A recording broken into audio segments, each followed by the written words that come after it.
very, very grateful to have this beautiful mountain surrounding us, a lot of vineyards. Some farms like ours have some beautiful Cape Dutch buildings on it. We've got a lovely dam, so there's water. So look at different elements that you really would like to include into your wedding venue, and also what town or what country means a lot to you in that regard to where you want to have your wedding. The destination weddings from couples that we have from abroad, they somewhere along the line they've visited South Africa and the winelands and fell in love with what we have to offer here. And it's important to know what you would like to have as the background of your photos. I think this is the most important. So views are very important. And not only that, but also where you can, I always say to our couples, if you can see your wedding happening in a venue when you're doing site inspections, then you're already halfway there. Yeah. So true. And I think it's just, there's so much abundance in terms of different, views, different perspectives, and also making it your own with each venue, because I'm sure you've experienced each venue you customize to make it your very own. And just so important to really look into each venue and the different spaces they offer. There's a lot of venues out there. I mean, if you just look in the Cape Winelands, there's an immense amount of venues, and every venue is different. Every venue offers a different background, a different scenery. They've got different locations, and there's a rich playground surrounding us. So having a good venue scouting day or two, or even a week, and asking the questions about what is important for you for your wedding day, I think is immensely important. Yeah, and I think you nailed it there, where you said if you can imagine you walking down the aisle when you see your venue, you're 50%, probably even 80% of the way there in terms of it, because it's always such a challenge choosing your venue, isn't it? And we all know guest lists can be impossible sometimes, with last minute yes and no's, things like that. And so what would you, if you had to just give our couples a little bit of background in terms of when they're choosing their venue, how to figure out what sizes? I know you guys are the experts in terms of advising guests in numbers. You've already got a pre-established number, but often guest lists do their own thing. Yeah, I think it's very important to predetermine more or less how many guests you are inviting to your wedding, and how many you are expecting to have there. Because the worst is if you're going to book a venue before you have your guest list ready, and your venue is actually just too tiny to accommodate all the guests there. Because there's nothing worse for a venue to be squashed and there's too many bodies inside an area, because ultimately you need some space. People are sitting together in a space for 5-6 hours at least during dinner and speeches and those type of things. So venues these days that's established already can more or less say immediately how many people they are comfortable with for catering for, and what table settings works well. But also, it's also very difficult if your venue is too big and your guest list is too small. Things get lost. So then you have to look at clever decorating into making the space feel more intimate. So there's definitely a two-way street for me when it comes to venue versus guests, because not all venues can handle the same quantity people. And then also remembering, very importantly from my side, as I see it, is that if a venue, say for instance, is comfortable catering for 80 people, but all of a sudden there's 100 or 120 people, not only the space, but can the caterers handle the extra pressure? Can the bathroom facilities handle the extra pressure?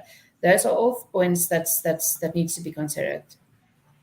And I think so important to be realistic with your numbers, because sometimes, we think that we want a number and we try and aim more towards that number, whereas we need to just be realistic, because it's going to make your life easier a lot, in the long term.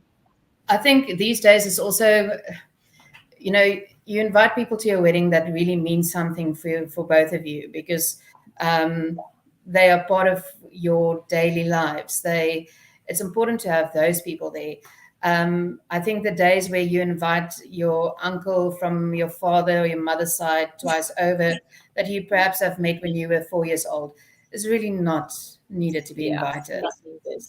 Or sometimes you're meeting them on the wedding day. Yes. I suppose that leads me on to my next point. With obviously a lot of international versus local, that's always one of our top questions we ask our couples, is what is the percentage ratio in terms of local versus international guests? And so logistical considerations, what would you advise some of our couples when evaluating a venue? Logistics is a big point. That is a big point. Yeah. We are obviously based in Southern Africa. Cape Town is definitely one of our top destination weddings, simply because of the logistics. So maybe you could give us a little bit of background into what they can consider when evaluating a venue. Logistics. I think for logistics, you have to consider, what percentage of your guests are coming from abroad or then away from your venue site. So that you have to look at accommodation and how much accommodation is close by to your venue. And if your venue's got accommodation, how many of your guests are flying in from an airport? So airport distance is also quite important. All flights don't come in early morning or mid-afternoon. Some of them only arrive at 1, 2 o'clock at night. Your guest is going to be tired. What distance do they have to travel then? And how they're going to get to the venue or to the accommodation that's they're booked for. Again, ease of access for people that have maybe not been to South Africa before, and that don't know our roads and more or less where everything is situated. So there needs to be a thorough map to follow to get to the desired wedding or accommodation settings and stuff like that. So those are the most important things I think we consider or should be considered is ease of access towards accommodation and where you're going. And I think so important to really just make sure you have somebody local on the ground, and whether it even be a family member, I'm sure you offer a lot of support at Webersburg. You have wedding coordinators available on the ground, but definitely make sure you have somebody local on the ground, because if you have a 75% international ratio, you don't want 75% of your wedding party hustling you, sort of leading up to your wedding. You really want to enjoy that process. So I think very important. Also somebody that knows the area quite well. I think your ground person needs to be somebody that knows the specific area well, that knows what restaurants or what activities there are for guests to do outside the wedding times, when they visit. That can also help and assist with booking, or giving them advice about, if they want to extend their stay in South Africa and, and go for a week in Cape Town or surrounds, that can put them in contact with the right people in the right places. Because again, it's Africa. Not all areas are always safe. Not all areas are always easily accessible. Yeah. And don't always trust what Google says. No, never. So leading into, your venue space, if we had to look at Webersburg as a whole, you have lots of different spaces that couples can make use of. What would you say the advantages are to having the different spaces with ceremony versus reception? And the reason I'm asking this is a lot of venues in the UK, internationally, transform a space in the same day. So they use the hall for the ceremony and then they transform it into reception in the evening. And I just wanted, we have an abundance of space. You guys have an abundance of space. And I think it's such a unique selling point, especially for internationals looking at South Africa or Southern Africa for venue spaces. What would you say the advantages are to having the separate spaces, ceremony versus reception? I think what the definite plus point that there is for having that is, first of all, it offers you different backgrounds for your photography. It also gives people an opportunity to move around between spaces and not being confined into the same space for the majority of the day, because that can get emotionally very tiring if you in the same space for ceremony and then pre-drinks and then reception and eventually the dance and the party afterwards. That what we find with Weaversburg, which really helps with all our venue spaces, and we do exclusivity on the wedding day. So that means that the farmers, all the venue spaces are available to our couples on the wedding day, is that should the weather have a big impact on the day, that we are easily being able to move what's planned for outside to inside at no extra cost in enough time so that there's no disruption during the day, and that people are comfortable, because I think that the most uncomfortable and annoying thing for any guest will be if they are uncomfortable during a ceremony or during a reception, being it because they're too cold or they're too hot or they're too cramped in space, that type of thing. So I think in that Stuck regard, in the sun is my favorite. especially with our summers and our high peak season time, it's hot, and I think what we've seen with especially with British couples, they're so used to having their ceremonies way early in the day because of the fact that they either had it in church and had to travel quite a long distance towards their reception area, or then for the venue to be broken down and then reset up, and guests had to be sort of entertained in a space to accommodate that. And we often sit with our couples and say to them, listen, very important, you don't need to have a ceremony at 2 o'clock in the afternoon. We like to have our ceremonies rather at 4 o'clock in the afternoon, because everything is already set up. It's an organic flow of what happens from ceremony to pre-drinks to reception. So And that's important to know, that the people that's there, that's planning your wedding, and the venue understands the flow, and understands the time sensitivity, and that can explain it very nicely to the couples that are very adamant of having a very early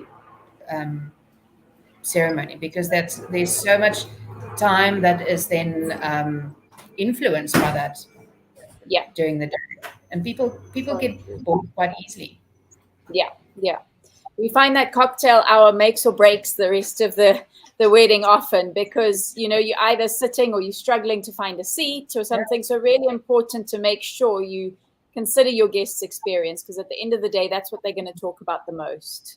And even with the canapes and the pre-drinks time, when we talk about menus and we talk about food, I always say to guests, the two most important areas that we look at for food service is your canapes and then your main course. Everything else in between is not as important. It's there, it's not there. You can play around with that. But your canapes is your introduction to food for the rest of the evening. You have to wow guests there. You have to feed them well. They are most likely very hungry by that time, because nobody's going to have a big lunch if they know they're going to go to a wedding celebration. So feed them well during canapes. Have the canapes a big wow. And rather if you can, skip a starter and then serve a very great main course again. So true. And I think, your canapes are really your first impressions in terms of food. And that's your first impression to what the rest of the wedding is going to be like. So I think you nailed that one. Yeah. Which leads me into the nice part, food and catering. Yes. You're an expert at this. We know that just from your introduction. Being, having such a rich background in food and catering, culinary. In terms of looking at a venue and catering, What are the different, what should a couple, what kind of questions should they ask a venue when it comes to catering? I think it's very important that a couple sort of know exactly what they want when they start talking about food. Um, it's a lot of venues sometimes don't have the time or the team that can personalize a menu in full detail, but you have to, as I said earlier, you have to somewhere along the line be able to create a menu that's a reflection of your food personality as a couple. For instance, we've had a couple ones that they first met one another at a braai, a South African braai. Um, and so we wanted to have that as the first thing that people experience when they went down to canapes, sort of the first introduction to food. So we had this beautiful braai station with a little saying from a couple about how they first met, and about the smoke, the smell of fire, and bring elements of that in. I always say as well, serve food that people would in general associate with what you would do and what they would expect they when you invite your guests to come and have dinner at your house. If you are foodies, bring that elements in, but have something that is recognizable in your menu from who you are. Yes. Even if it's So a family thing, if it's a cultural element, if you're Italian, bring something really truly Italian in. If you're Portuguese, bring something like that in. All of that. Because that makes it original, and that makes it so more effective for the guest that's coming along. Yeah. We really try and encourage our couples to really personalize everything, because a wedding is only as good as you two as a couple, and so it needs to speak to who you are as a couple, and food's such a big element, like you mentioned. So I think making sure you focus, and that's why you have wedding planners, venue managers, that's why you have your supplier base, so that you can focus on personalizing it and making it you. We do all the background, all the dirty work, I say. Yes. But what really makes or breaks a wedding to make it you is personalizing it, making sure it speaks to you as a couple. And then I really don't want to forget the last most important part is contractual agreements. They're obviously the hard part, the horrible part, but such a necessity and so important. In terms of making sure our couples are protected, the venues are protected, that's what they're there for. And we never like to go back to them. We don't often have to, but just so important to have them. What do you think some of the important considerations our couples should look out for in a contract when looking at a venue? I always think I always see ourselves as being very fair, and obviously there are venues out there that also does not do the very fair. They're really there for business, and I think with your venue, you would get a feel about trusting what the process is. But when it comes to contracts, I always say the very important thing is look at what the cancellation policies are.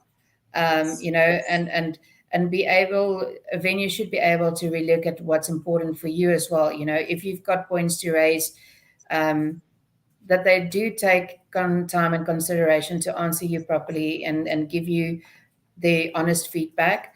I think what's important in South Africa at this moment as well in a contract is electricity. It sounds very stupid, but what is the venue's plan for backup electricity? What's happening? Who's paying for the backup electricity? Is it you? Is it them? That type of thing. So reading the contract through very, very carefully is very important for payment structures, for the hidden cost that's there, and because there's sometimes a lot of little things that people can put into the contract that adds up to the extras. So a contract is very important. I know our couples, we send it through to them and we say to them, please read this through carefully. Ask us Yes. any questions before you sign so we can explain to you where we come from. And if they've got questions, we work around it and to until we get to a point where everybody's happy and Yeah. then only sign. Yeah. Because for us as a venue, it's a road of absolute trust between us and our couples. You as a couple need to trust us through the whole process that we're going to be every step of the way until the day after the wedding when everybody's leaving after breakfast. That we've done our part to make sure that your Your wedding part. day is absolutely magnificent. And I Um, think just to yeah, definitely go, hone in on that point is a contractual agreement is a two-way agreement. And yeah, venues, your service providers all have a contract and you often find they've added in things into their contracts eventually because of past experiences or things that they've mm, been through that they then need to cover down the line. And so really yeah. important as a couple to understand why those things are there, and Especially keeping in don't mind sign it of until you're happy. Yeah, yeah, very especially much after so. COVID, I think everybody revised their contracts Yeah, because it was, I mean, if there was an industry that was not right back, it was the wedding and the hospitality industry. so true. Um, so I think everybody just sort of took a breath, stood back, and revised their contracts about what are they willing to do and what they are not willing to do. Um, Yes, you get people that do come with very very weird and wonderful requests, and you have to honestly, as a venue or as a any supplier that's out there, have to really think, can I do this? Am I willing to do this? Or is this not my field of doing of expertise? And then yes, it's instead of going for the money, I think it's a very honest and a big thing to say, listen, I'm not the person for you, or I'm not the venue for you, or I'm not the so coordinator for true. you. Yeah, But I can put you in contact with people that I know with the that right is people. that is it's more their line of doing it. And I think in So that regards, you earn more respect, and you also don't have something that you have bitten off on and that you suffer to get through because it's not your level of expertise. so true. Yeah. So true. Leading me on to my last and final question. How far in advance do you think our couples should book venues? Sure, that's a difficult one. I think it all depends on how popular your chosen venue is.